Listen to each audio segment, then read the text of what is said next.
Perhaps one of the questions is, can we continue to grow our business out of the Scottish Highlands? We currently sell to some of the world's top tables, and maybe it's a question, can we continue to contribute to the local economy into the future?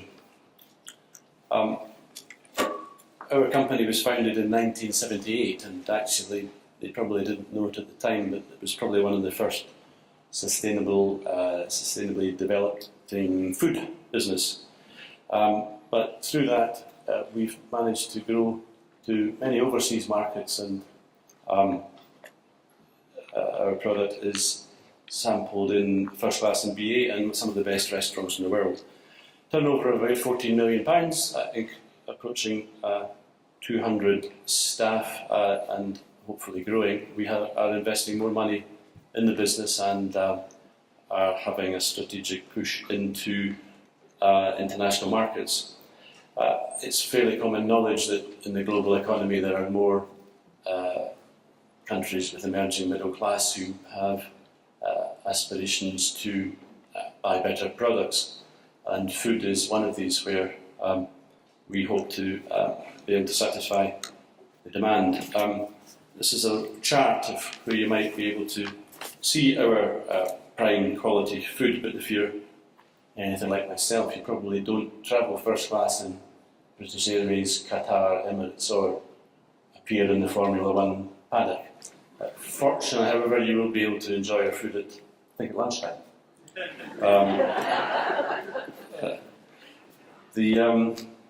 What is our business? How are we trying to grow our business?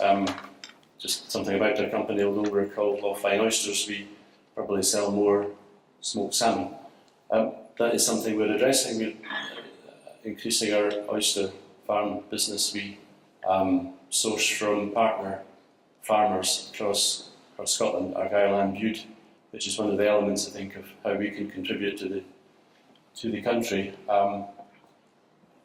Premium smoked salmon, high-end retail. We just concluded a deal with Globus, which is a high-end supermarket in Zurich. Oysters, mussels, scallops, fresh salmon, high-end restaurants. We supply, as the previous slide showed, a restaurant called Zuma in Dubai. I think the average spend per table is €10,000, so I've not been there either. But the chef came to see us. We're also, if you've been to Cairndhu, we have an oyster bar. We've just invested in that to refurbish it. We are looking to expand that internationally through perhaps in retail store franchises and standalone franchises, but we would supply each of these restaurants. However, it's not as easy as it sounds getting into new markets, so we do need some support in that. We're looking at China and, for that matter, Russia and other areas. I think there's another theme to the conference today, and that's sustainability. And as I said, our company's been based on that over the years. And I think, as Amanda said, everybody understands that what Scotland's about, and we rely on that. Customers buy the area as a principle of what we're about. But for that, we need to ensure that the environment continues to be clean and unpolluted. In terms of sustainability of fellow companies, we source locally. I think that, as James said, sometimes it's more expensive, but I think it's been proved academically, and we'd like to prove it, that if you do that, everybody benefits. Heritage and provenance clearly is a key part of our message, and food security will continue to be an issue, particularly in international markets, where that not only knowing that the product actually comes from Law Fine, but also that it arrives in good shape. For all of that, we need help with logistics. We need to make sure that our product arrives in Cairndhu quickly and can get out to the market. So one of the good things that has been achieved is the developments at Glasgow Airport, where, for example, our product is air freighted to Dubai same day, and very probably you'll get it there quicker than you would if you were in London. One of your points, Mark. In terms of what can we do, can we have a positive economic impact? Well, I guess if we're successful, we can have additional local impact. Where would that be? Improved employment. We hope to create jobs where there are skills. The skills are not just in one area, but we would like to cross-train so that people benefit from working with us and want to have a long career with us. In terms of, I've touched on local suppliers before, but it's a key matter for us because we have a range of products from scallops to oysters, which we don't grow scallops ourselves. And Scotland has been historically well known for seafood, but a large number of small companies continue to be a large number of small companies, and that doesn't really help get into good premium positions with significant distributors internationally. So we hope to help some of these companies by bringing their product together and selling it under our brand. Everybody buys the area, so therefore we do expect that we will assist with tourism in the future. I hope that all sounds good, because it sounds good to me, but actually it's question is, it's not easy to do. There are some issues. There's some issues that we really need to continue to keep addressing, and it's on the areas of communications. I think it should be accepted that businesses should speak to the public sector. Public sector should understand us better. They should come, have more discussions, more chats. We've got a nice oyster bar here, and you can have a cup of coffee. But communication is really important in my mind. It's not just for public sector, but in another area, we talked about communities, and I think that everybody should start talking more about how they can help each other, from the local people to businesses to get more involved.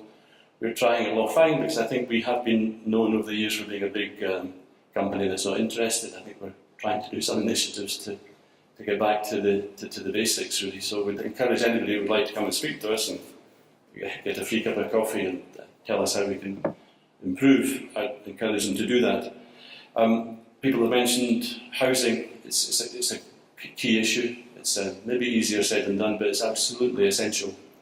Also for summer staff in the restaurant, which is probably a different type of accommodation. Good employees, key. People have spoken about that earlier on. But another fundamental is in the infrastructure, and internet and telephone communications. And I know that people say that they're doing something about this. I know, I can hear it. But I do think we are falling behind, and it's absolutely essential. When I'm in Cairndhu, which I am quite a lot these days, it's often difficult to get a good mobile telephone signal. I was also in the last week in the Arctic, in the Russian sector of the Arctic, and it's a signal point that the Skype communications between Edinburgh and the Arctic are better than Edinburgh and Cairndhu. We also have a mussels farm in the Hebrides, and we suffer increased transport costs to get the mussels off the islands with a single transport provider, and we therefore find it difficult to compete when we get the product into Europe. We are automatically more expensive. Question is, where could we be? As I say, I think we would like to be bigger, but help smaller companies benefit from that by supplying through to us. Perhaps a role model for sport to other firms, and hopefully a key driver for a local economy, contributing to tourism, and having a real partnership with the communities and government locally and nationally, which is extremely important. It's easy to talk about things, but really important is actually to do them and put them into place. I think, although this slide says what is needed and how, I think one of the questions is, should we bother? Is it easy, or do we need help? And I think the answer is we certainly do need help. We need support in working with other local companies and at the same time helping them find opportunities. I think, again, in farming or in scallops or whatever, it's very easy for individuals just to hand their scallops over to somebody else to ship down to France or Spain for them to get most of the benefit. Overall, the truth is that to try and achieve what we're saying we're trying to achieve is a big ask, and as I say, we recognise that we would like to work with other people to get help and maybe to give some help as well to share things out. I'm not here today to say, well, how much money you need to give me. I think that's a separate issue. We have to make our own money, but we have to work with other people, and we're very keen to do that.